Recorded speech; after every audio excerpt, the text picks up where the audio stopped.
الله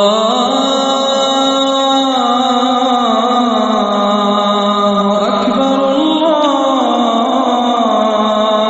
أكبر الله أكبر الله أكبر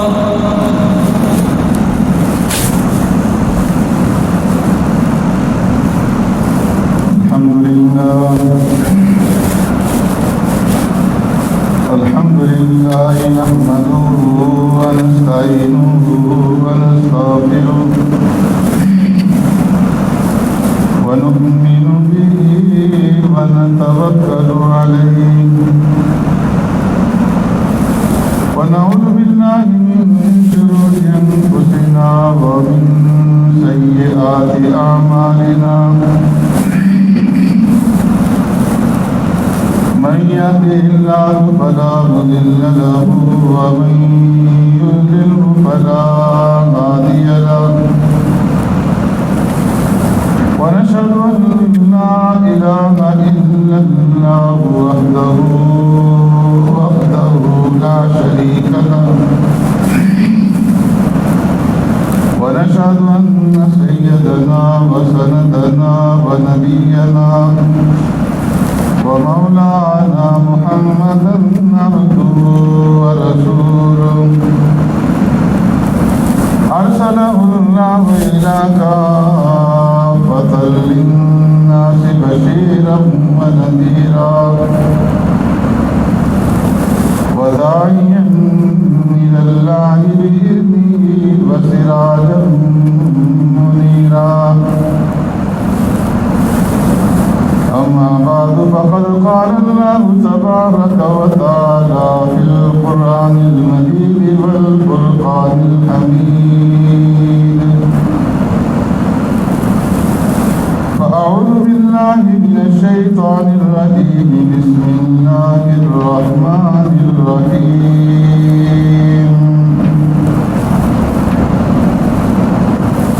إن أول بيت وضع للناس للذي ببكة مباركا وهدى للعالمين فيه آيات بينات مقام إبراهيم ومن دخله كان آمنا ولله على الناس حج البيت من استطاع إليه سبيلا ومن كفر فإن الله غني عن العالمين صدق الله مولانا العظيم يا رب صل وسلم دائما أبدا على حبيبك خير الخلق كلهم هو الحبيب الذي ترجى شفاعته لكل هول من الأهوال المقتحم إن أول بيت بے شک سب سے پہلا گھر وضع للناس جو بنایا گیا لوگوں کے لیے للذی ببکہ وہ گھر ہے جو مکہ مکرمہ کے اندر ہے مبارکا وہدی للعالمین برکتوں والا اور جہان والوں کے لیے باعث ہدایت فی آیات بینات اس گھر میں کھلی ہوئی نشانیاں ہیں مقام ابراہیم اور ان نشانیوں میں ایک نشانی مقام ابراہیم ہے ومن دخلہ کان آمنا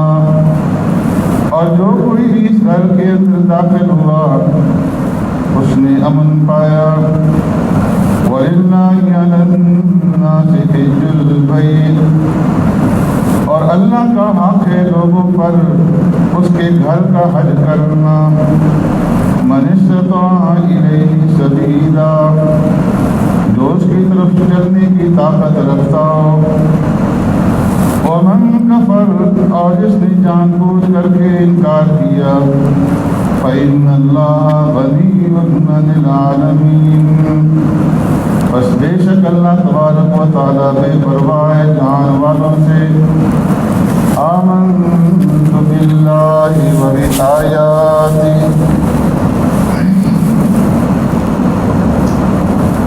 میرے محترم دوستو، بزرگوں، بھائیوں،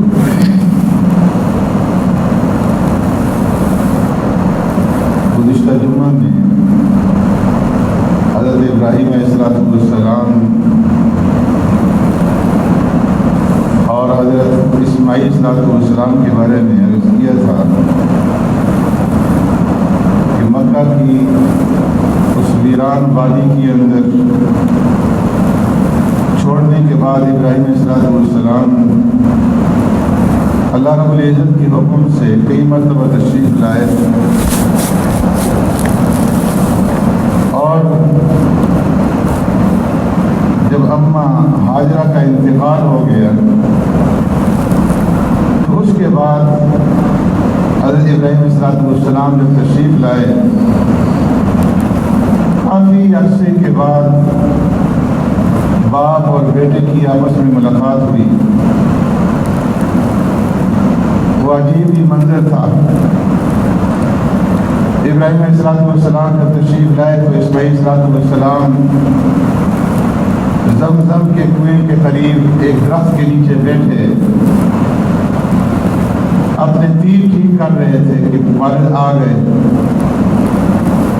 اور والد پر جب نظر پڑی تو اٹھ کھڑے ہوئے اور دونوں انتہائی جذباتی انداز میں بغرگیر ہوئے اور دونوں روتے رہے تھوڑی دیر تک۔ اس کے بعد ابراہیم علیہ السلام نے اپنے آنے کا مقصد بیان کیا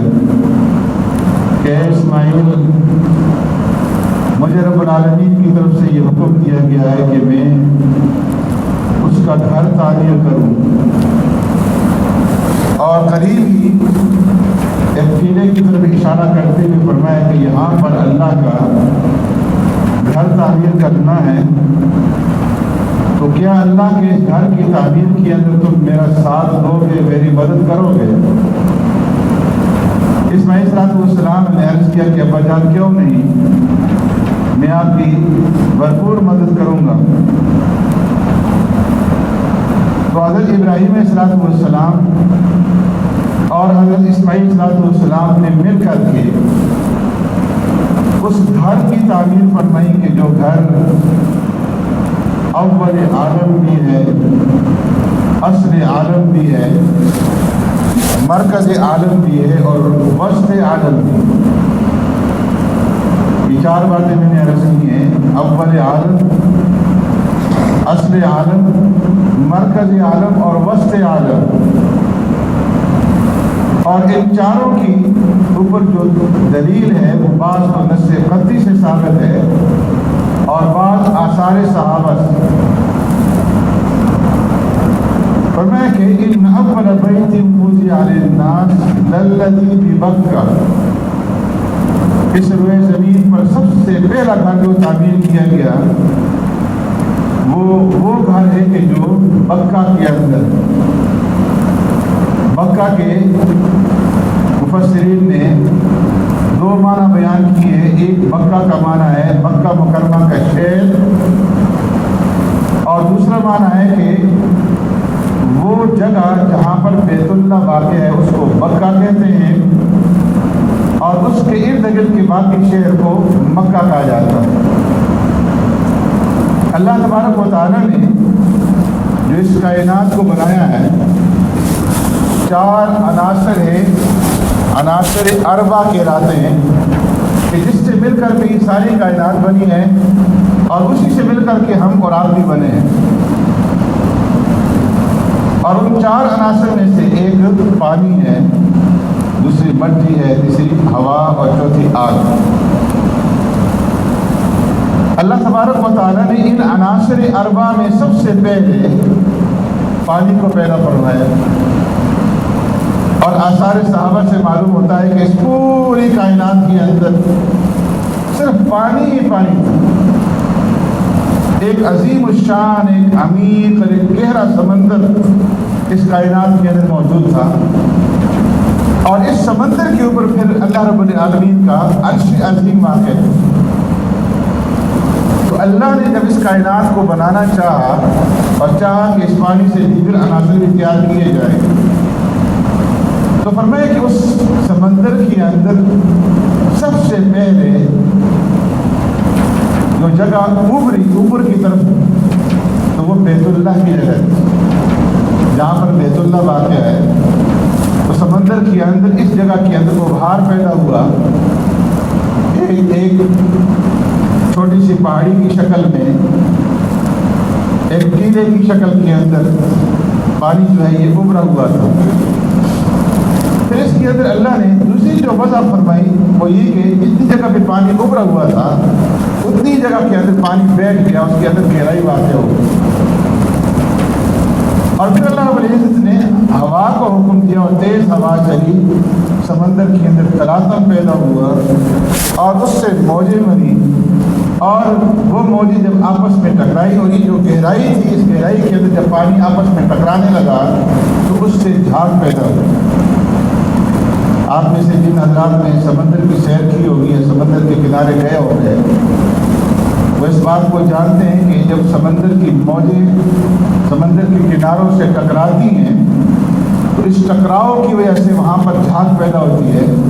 اور پھر اسی جھاگ کے اندر جو ہے وہ سختی پیدا ہو جاتی ہے، غلظت اور گاڑھا پن پیدا ہو جاتا ہے، اور پھر اسے چٹانیں بن جاتی ہیں جن کو سمندری چٹان کہا جاتا ہے۔ جھاگ کی بنی ہوئی بڑی بڑی چٹانیں میں نے دیکھی ہیں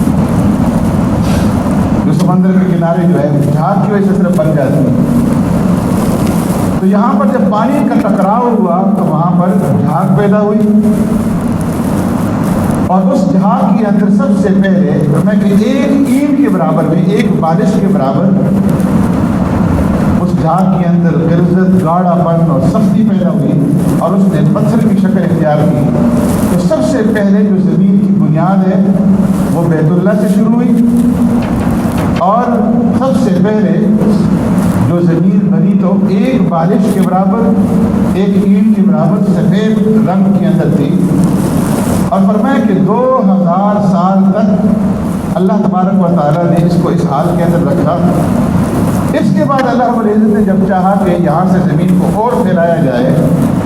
تو اس ایک اینٹ سے زمین پھیلنی شروع ہوئی، اور اس حد کے اوپر آ کر کے رک گئی جہاں بیت اللہ واقع ہے۔ جتنا رقبہ بیت اللہ کا ہے اتنے رقبے تک کی زمین پھیلی، اور اس کے بعد پھر اللہ تبارک و تعالیٰ آسمانوں کی طرف متوجہ ہے۔ معلوم ہوا کہ اللہ تبارک و تعالیٰ نے زمین کو جو پھیلایا تو ایک ہی ساتھ پوری زمین کو نہیں پھیلایا، اللہ کا نظام ہے، تربیتی نظام ہے۔ اللہ رب العالمین ہے، جس طرح ایک بچہ پیدا ہوتا ہے تو وہ ابتدا کے اندر چھوٹا سا ہوتا ہے، کمزور ہوتا ہے، پھر اس کو آہستہ آہستہ اس کی تربیت کی جاتی ہے، اس کو بڑھایا جاتا ہے، اور یہاں تک کہ وہ جوان ہو جاتا ہے اور اس کے اندر ساری قوت اور طاقت جو ہے وہ جمع ہو جاتی ہے۔ ایسے ہی اللہ نے ایک بچے کی مانند اس زمین کو پیدا کیا، پہلے ایک اینٹ کے برابر، اور پھر اس کو پھیلایا، اور بیت اللہ کے رقبے تک اللہ رب العزت نے اس کو پھیلا دیا، اور پھر اس کے بعد اللہ تبارک و تعالیٰ نے آسمانوں کو پیدا فرمایا۔ اور فطرتاً بھی یہ بات قابل عقل ہے اور انسان سمجھتا ہے کہ سب سے پہلے بنیادیں بنائی جاتی ہیں، بنیادیں کھودی جاتی ہیں، پھر دیواریں بنائی جاتی ہیں، اور پھر جو ہے چھت ڈالی جاتی ہے۔ ایسا نہیں ہوتا کہ پہلے چھت ڈال دیں اور پھر بنیادیں کھودے دیں۔ تو اللہ نے پہلے زمین کو پیدا فرمایا، زمین کا مادہ پیدا فرمایا، اور پھر اس کے بعد آسمان کا مادہ پیدا فرمایا۔ اس کا ذکر الگ فرمایا کہ أَأَنتُمْ أَشَدُّ خَلْقًا أَمِ السَّمَاءُ بَنَاهَا۔ اللہ رب العزت اعتراض فرما رہے ہیں، ان لوگوں کے اوپر سوال اٹھا رہے ہیں کہ جو لوگ مرنے کے بعد کی زندگی کا انکار کرتے تھے کہ جب انسان مر جائے گا اور اس کی ہڈیاں جو ہے وہ پوسیدہ ہو جائے گی اور مٹی کے اندر مٹی ہو جائے گا، تو پھر کس طریقے سے اس انسان کو دوبارہ زندہ کیا جائے گا؟ قیامت کا انکار کرتے تھے، مرنے کے بعد کی زندگی کا انکار کرتے تھے۔ اللہ اس کا جواب دے رہے ہیں کہ ایک کم عقل انسان ہو، أَأَنْتُمْ أَشَدُّ خَلْقًا أَمِ السَّمَاءُ بَنَاهَا، کیا تمہارا دوبارہ پیدا کرنا زیادہ مشکل ہے فی نفسی أَمِ السَّمَاء، یا آسمان کا؟ تمہیں تو اللہ نے پہلے ایک دفعہ پیدا کر دیا ہے، اور جو چیز ایک دفعہ بن جائے دوبارہ اس کو بنانا کوئی مشکل نہیں ہے۔ مرنے کے بعد کی زندگی کو تم مشکل سمجھتے ہو، بلا تمہارا بنانا زیادہ مشکل ہے یا کہ آسمان کا بنانا؟ فرمایا کہ ہم نے آسمان کو بنایا ہے، اور صرف بنایا نہیں، رفع سمکہا فسواہا، ہم نے آسمان کی چھت کو بلند کر دیا، فسواہا، اور پھر اس کو برابر کر دیا۔ اس طرح سے برابر کیا ہے کہ اتنی بڑی چھت اللہ نے بنائی، اور اس چھت کے اندر کہیں پر تمہیں کوئی فطور نظر نہیں آتا، کہیں شگاف نظر نہیں آتا، کہیں تمہیں جوڑ نظر نہیں آتا، کہیں کوئی پیبند لگا ہوا نظر نہیں آتا۔ بغیر ستونوں کی اللہ نے اتنی بڑی چھت قائم فرما دی۔ رفع سمکہا فسواہا وأغطش لیلہا وأخرج ضحاہا، اور پھر اللہ تبارک و تعالیٰ نے اس کی آسمان سے وأغطش لیلہا، اس کی رات کو ڈھانپ لیا، وأخرج ضحاہا، اس کے دن کو نکال دیا، کہ سورج جب طلوع ہوتا ہے تو دن طلوع ہو جاتا ہے، سورج غروب ہوتا ہے تو رات چھا جاتی ہے۔ والارض بعد ذلک دحاہا، کہ اللہ رب العزت نے رفع سم کہا، پہلے آسمان کو اٹھایا، اس کو برابر کیا، اور اس کے بعد زمین کو اللہ نے پھیلا دیا۔ تو معلوم ہوا کہ پہلے اللہ نے ایک حد تک زمین کو پیدا فرمایا، پھر آسمانوں کی طرف متوجہ ہوئے، آسمان کو بنایا، اور پھر والارض بعد ذلک دحاہا، اس کے بعد پھر اللہ تبارک و تعالیٰ نے اس زمین کو جو ہے وہ پھیلا دیا۔ اور ایک دوسرے مقام پہ اللہ رب العزت فرماتے ہیں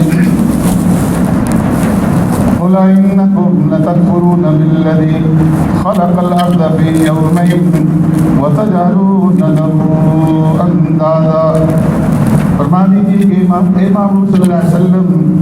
قُلْ أَإِنَّكُمْ، آپ ان لوگوں سے فرما دیجیے أَإِنَّكُمْ لَتَكْفُرُونَ،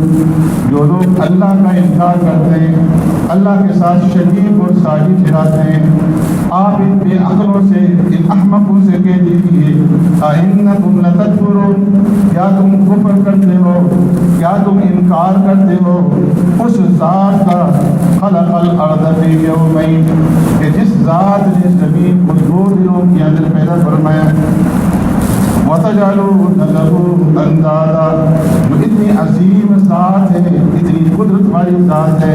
کہ جس نے اتنا بڑا کارخانہ، اتنی بڑی زمین 2 دنوں کے اندر پیدا فرما دی، وَتَجْعَلُونَ لَهُ أَندَادًا، اس عظیم ذات کے ساتھ تم شریک ٹھہراتے ہو، دوسروں کو شریک اور مشکل کشا اور حاجت روا ٹھہراتے ہو، تو تمہارے بنائے ہوئے بت، تمہارے ہاتھوں سے بنائی ہوئی مورتیاں اور تمہارے بنائے ہوئے شریک کیا اس ذات کا مقابلہ کر سکتے ہیں کہ جو اس طاقت والی ذات ہے؟ فرمایا کہ ذالک رب العالمین، اس کا کوئی توڑ نہیں، وہ رب العالمین، وہ ایسی ذات ہے کہ جس نے سارے جہانوں کو پیدا فرمایا اور سارے جہانوں کی تربیت کی۔ تو جو ذات سارے جہانوں کی تربیت کرنے والی ہے، جو سارے جہانوں کا رب ہے، کیا تم اس رب کے ساتھ دوسروں کو شریک ٹھہراتے ہو اور دوسروں کو ذات کے اندر، افعال کے اندر، صفات کے اندر ساجی ٹھہراتے ہو؟ تو میں کہ اس سے بڑھ کر کے بیوقوفی کیا ہو سکتی ہے؟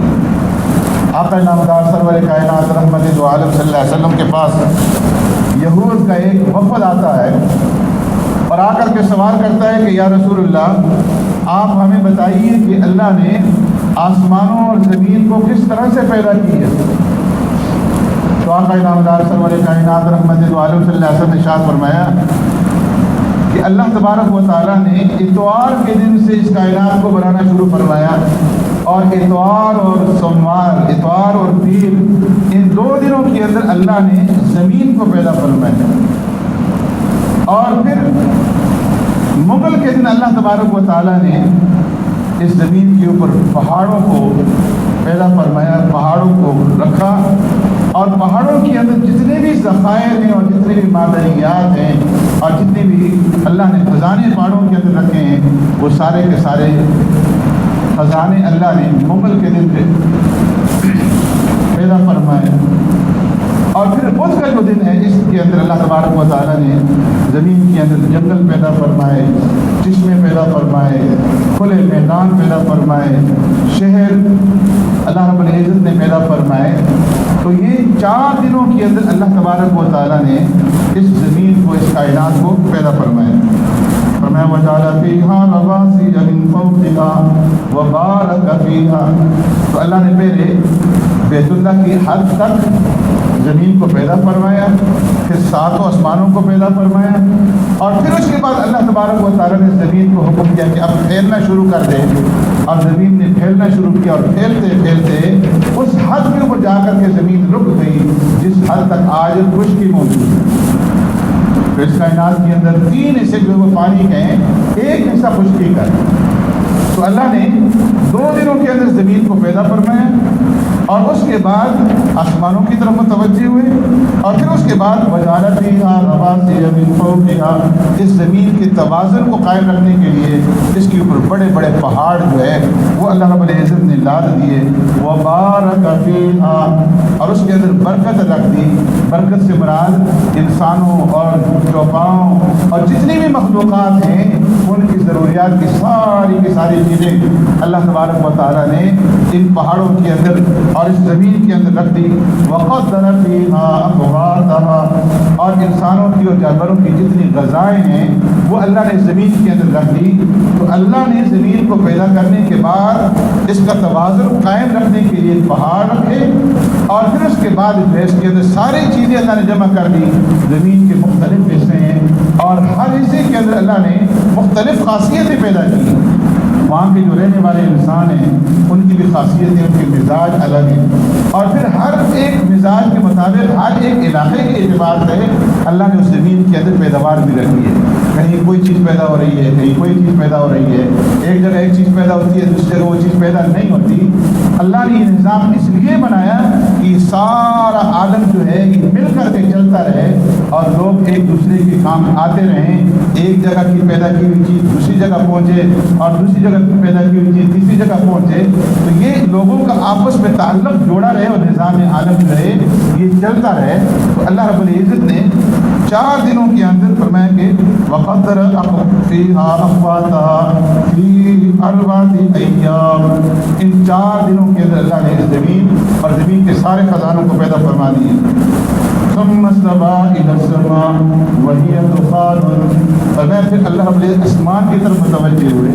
اور آسمان کا مادہ اس وقت دھوئیں کی شکل کے اندر موجود ہے۔ فقال لها وللأرض ائتيا طوعا أو كرها، اللہ رب العزت نے آسمان کو خطاب کیا اور زمین کو خطاب کیا کہ ہم نے تمہیں پیدا کر دیا ہے، اب ہم تمہیں اختیار دیتے ہیں کہ چاہے تم مرضی سے ہمارے احکامات کو قبول کرو یا خلاف مرضی قبول کرو، تمہیں قبول کرنا پڑے گا۔ چاہو تو اپنی مرضی سے قبول کر لو، ورنہ زبردستی جو ہے تم سے قبول کروایا جائے گا۔ قالتا اتینا طائعین، آسمان نے بھی کہا، زمین نے بھی کہا، یہ اللہ جو بھی آپ کی طرف سے احکامات ہوں گے ہم اس کی اطاعت کریں گے، ہم اس کو قبول کریں گے۔ فقضاهن 7 سماوات فی یومین، تو اللہ تبارک و تعالیٰ نے 2 دنوں کے اندر پھر 7 آسمان پیدا فرمائے۔ 4 دنوں میں زمین بنی اور 2 دنوں کے اندر آسمان۔ جمعرات کے دن اللہ تبارک و تعالیٰ نے 7 آسمانوں کو پیدا فرمایا، اور جمعے کے دن پھر چاند، سورج، ستارے، اور پھر آسمانوں کے اندر جتنے رہنے والے فرشتے ہیں، اور پھر ان فرشتوں کو جتنے احکامات دیے جائے وہ سارے کے سارے جمعے کے دن جو ہے وہ پورے ہوئے۔ تو اس طریقے سے اللہ تبارک و تعالیٰ نے 6 دنوں کے اندر اس کائنات کو پیدا فرمایا۔ تو اس کائنات کی ابتدا کہاں سے ہوئی؟ مکہ مکرمہ سے، بیت اللہ سے، کہ بیت اللہ کیا ہے؟ وہ اول عالم ہے کہ زمین کی ابتدا وہاں سے شروع ہوئی، تو اس اعتبار سے وہ کیا ہے؟ اول عالم۔ اور اصل عالم اس اعتبار سے ہے کہ ساری زمین کی ابتدا وہاں سے ہوئی، تو زمین کی جو اصل ہے وہ بھی بیت اللہ ہے، اور زمین کی اصل بیت اللہ ہے، تو ہماری اور آپ کی اصل بھی بیت اللہ ہے۔ اور ایک عام قاعدہ ہے کہ کل شیء یرجع الی اصلہ، کہ ہر چیز اپنے اصل کی طرف لوٹتی ہے۔ آپ درخت لگاتے ہیں تو درخت کی جو ٹہنیاں ہیں وہ اپنے اصل جڑوں کی طرف لوٹتی ہیں، پانی جو ہے وہ اپنے مرکز کی طرف لوٹتا ہے، زمین اپنے مرکز ثقل کی طرف لوٹتی ہے، اولاد ہے تو اپنے باپ کی طرف لوٹتی ہے۔ اسی طریقے سے ساری انسانیت کی جو اصل ہے وہ بیت اللہ ہے۔ اب جن کو معلوم ہے کہ ہماری اصل ہے، ان کے دلوں کے اندر کشش ہوتی ہے، وہ جانتے ہیں کہ ہماری اصل ہے، تو دلوں کے اندر تڑپ ہوتی ہے، کشش ہوتی ہے کہ کب ہم اللہ کے گھر کی زیارت کریں گے۔ جنہیں معلوم نہیں ہے انہیں جب معلوم ہوتا ہے تو اور زیادہ کشش پیدا ہو جاتی ہے۔ تو ایک فطری طور پر اللہ نے کشش رکھی ہے بیت اللہ کے اندر، اور دوسری پھر اللہ رب العزت نے عقلی طور پر بھی اس کے اندر کشش رکھ دی کہ اس کو مرکز عبادت بنا دیا کہ ہم نماز کے اندر اور اپنی عبادات کے اندر بیت اللہ کی طرف رخ کرتے ہیں اور رخ کر کے نماز پڑھتے ہیں، تو اللہ تبارک و تعالیٰ نے اس کو ہماری عبادت کا مرکز بنا دیا، اور اس طریقے سے عقلی کشش بھی رکھ دی اور شرعی کشش بھی رکھ دی۔ تو سب سے پہلی جو اس زمین کے اندر بنیاد ہے وہ بیت اللہ ہے، اول عالم بھی ہو اور اصل عالم بھی ہو اور وسط عالم بھی ہو۔ سبحانک اللہم و بحمدک، نشہد ان لا الہ الا انت، نستغفرک۔